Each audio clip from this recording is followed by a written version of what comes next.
Okay, Darren, so it's been a couple of days now since the Cambridge game. I mean, looking back on that, and now you've had time to digest it, I mean, what are your overriding thoughts? I think first thoughts were obviously disappointing not to pick up the 3 points in the last 2 home games. But having said that, over the 10 games, if I look at the 10 games that we've had, we have drawn too many. We've drawn 7, but we've only lost 2, and that's where the problem is. We could be sat in here having a completely different conversation.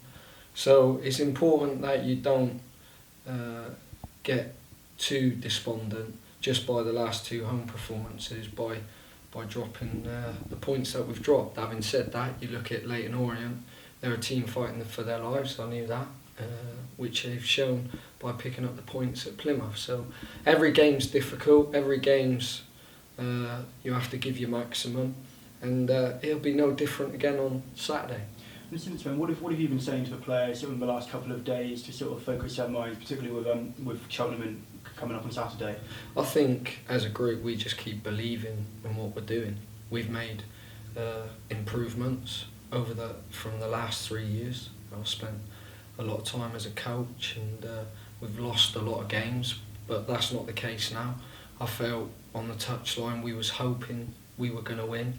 Now we're disappointed not to win, and it's a whole completely different mentality, but we want more.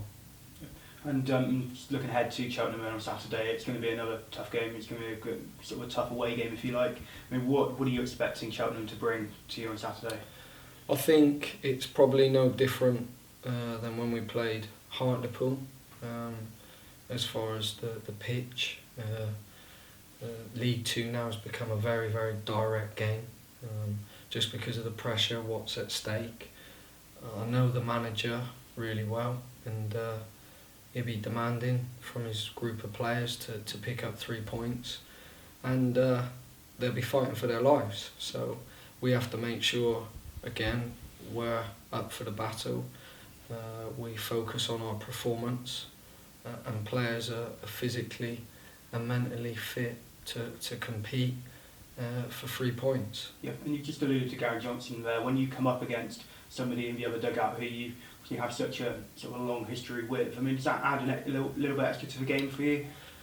We played them last time, and obviously people want to ask you a lot of the questions as far as the relationship's concerned, but I have to say he'll be exactly the same, and we'll be focusing on preparation with our own teams, and unfortunately when they cross that white line it's out of your control. So he'll be doing everything that he can, and we've done everything that we can, and we're in good spirits. We stick together, and the players that I've been working with now are very hungry, they're very honest, and they give everything that they could possibly give. So apart from 1 or 2 tactical key decisions that we've got to make and small improvements that we work on, all the work and the information is focused on the preparation going into the game. Yeah, and it's one of the shorter away trips that you have to make this year, so there's bound to be quite a large challenge of support, isn't there, to cheer you on? I think the away support this year has been phenomenal. I think I look at Hartlepool, the amount of miles these supporters are travelling week in, week out.